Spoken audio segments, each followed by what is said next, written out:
Hi friends, welcome to Lalitha channel. కొబ్బరి మిఠాయి అండి. మీలో ఎంతమందికి కొబ్బరి మిఠాయి తెలుసా కామెంట్ బాక్స్లో కామెంట్ చేయండి. మనం ముందుగా స్టవ్ ఆన్ చేసుకొని కళాయిలోని నేనైతే ఒక 4 స్పూన్ల వరకు నెయ్యి అయితే వేసుకున్నానండి.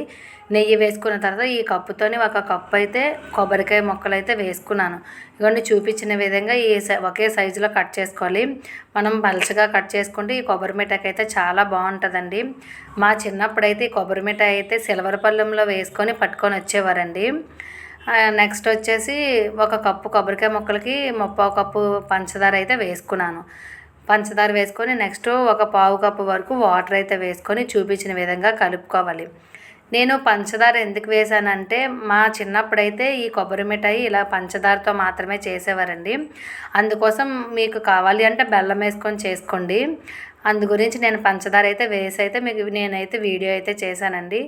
నెక్స్ట్ వచ్చేసి ఆ సిల్వర్ పళ్ళెంలో వేసుకొని వచ్చి పట్టుకొని వచ్చేవారండి. మేమైతే డబ్బులు పట్టుకొని వెళ్తే డబ్బులకైతే ఇచ్చేవారు కాదు. ఎందుకంటే సిల్వరు మెటల్ బ్యాంగిల్స్ మాత్రమే అప్పుడు ఎక్కువగా వేసుకునేవారు అండి.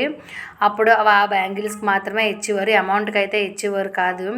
చాలా బాగుంటుందండి. అలాగే మీకు నచ్చితే ఇలాచీ పౌడర్ వేసుకోండి, లేదంటే స్కిప్ చేసేయండి.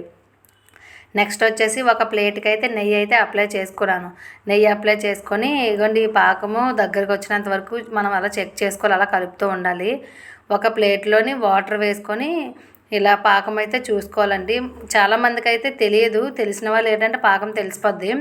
అందుకు ఈ వాటర్లో వేసుకొని ఇలాగా నేను చూపించిన విధంగా ఇలాగైతే రావాలండి. ఇలా వచ్చిన తర్వాత మనం స్టవ్ ఆఫ్ చేసేసుకొని మనం ప్లేట్లోకి నెయ్యి అప్లై చేసాం కదండి, ఆ ప్లేట్లోకి అయితే వేసి అన్ని వైపులా ఒకేలాగా ఉండేలా అద్దుకొని పక్కన అయితే పెట్టుకోవాలండి. పక్కన పెట్టుకొని చల్లారిపోయిన తర్వాత 1 నిమిషం జస్ట్ ఇలా వెయిట్ చేస్తే వచ్చేస్తుందండి.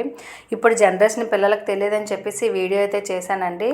చాలా అంటే చాలా మంది మా పిల్లలైతే చాలా ఇష్టంగా అయితే తిన్నారండి. మీలో ఎంతమందికి కొబ్బరి మిఠాయి అంటే ఇష్టమో కామెంట్ బాక్స్లో కామెంట్ చేయండి. అలాగే ఒక లైక్ చేయండి ఫ్రెండ్స్. బాయ్.